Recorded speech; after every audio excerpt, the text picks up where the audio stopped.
கை பிறந்தால் வழி பிறக்கும் என்பார்கள். மனவாழ்வு சிறப்பாக அமைய தடையின்றி திருமணம் நடக்க நாம் செல்ல வேண்டிய கோவில்களை பற்றி பார்ப்போம். சென்னை அருகே உள்ள பிரபலமான முருகன் கோவில்களில் ஒன்று சிறுவாபுரி முருகன் கோயில். திருமண தடைகளை எல்லாம் போக்கி திருமணத்தை உரிய காலத்தில் நினைத்தபடி நடத்தி வாழ்வில் மகிழ்ச்சி அடைய செய்கிறார். சிறுவாபுரி பாலசுப்பிரமணிய சுவாமி கோவிலை நாடினால் பலன் உண்டாகும். இக்கோவில் சென்னைக்கு அருகே 35 கிலோமீட்டர் தொலைவில் சென்னை கொல்கத்தா நெடுஞ்சாலையில் சின்னமேடு கிராமத்தில் அமைந்துள்ளது. இந்த கோயில் பல நூற்றாண்டுகள் பழமையானது. திருவள்ளூர் மாவட்டம் சிறுவாபுரியில் மணக்கோலத்தில் இருக்கிறார் முருகப்பெருமான். இவரை தரிசித்தால் சீக்கிரத்தில் திருமணம் நடக்கும்.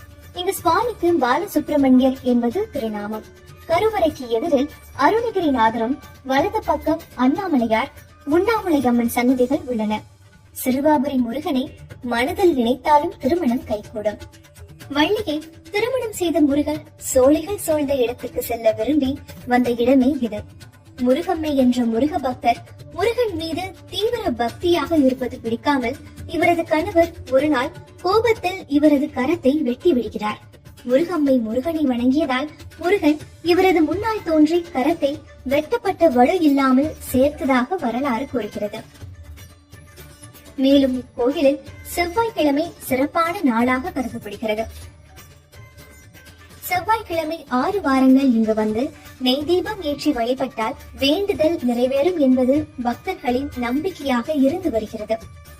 இத்தலத்திற்கு பிரார்த்தனை செய்து வருபவர்கள் 6 வாரமும் திருப்புகழ் பாடி இறைவனை வணங்க வேண்டும். எண்ணியது முடிக்கும் எம்பெருமான எண்ணி நம் மனதில் நம்பிக்கையை வளர்த்து கொள்ள வேண்டும். வள்ளியை திருமணம் செய்த முருகன் இங்கே வந்ததால் நீண்ட காலமாக திருமணம் தடைப்பட்டு வருபவர்கள், திருமணம் நடக்க வேண்டி வருபவர்கள், வீடு நிலம் வாங்க நினைப்பவர்கள் தொடர்ந்து 6 செவ்வாய்க்கிழமை சிறுவாபுரி முருகனை வேண்டிக் கொண்டால் நினைத்த காரியம் நடைபெறும் என்பது ஐதீகம்.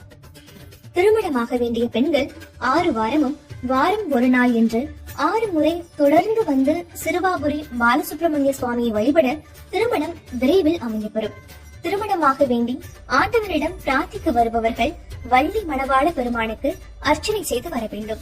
6வது வாரம் 6 அர்ச்சனைக்கு உரிய பொருட்களுடன் வந்து மரகத விநாயகர், மூலவர், வள்ளி மணவாள பெருமான், அண்ணாமலையார், உண்ணாமலையம்மன், ஆதி மூலவர் ஆகிய தெய்வங்களுக்கு அர்ச்சனை செய்ய வேண்டும். வள்ளி மணவாள பெருமான் சன்னதியில் தரும் மாலையை திருமண மாலையாக எண்ணி அணிந்து 6 முறை ஆலயத்தை சுற்றி வர வேண்டும். பின்னர் மாலையை வீட்டிற்கு எடுத்துச் சென்று திருமணம் நடைபெறும் வரை பாதுகாத்து வணங்கி வர வேண்டும். திருமணம் முடிந்ததும் தம்பதி சமேதராய் இத்தலம் வந்து 6 தெய்வ சன்னதிகளுக்கு அர்ச்சனை செய்தல் வேண்டும்.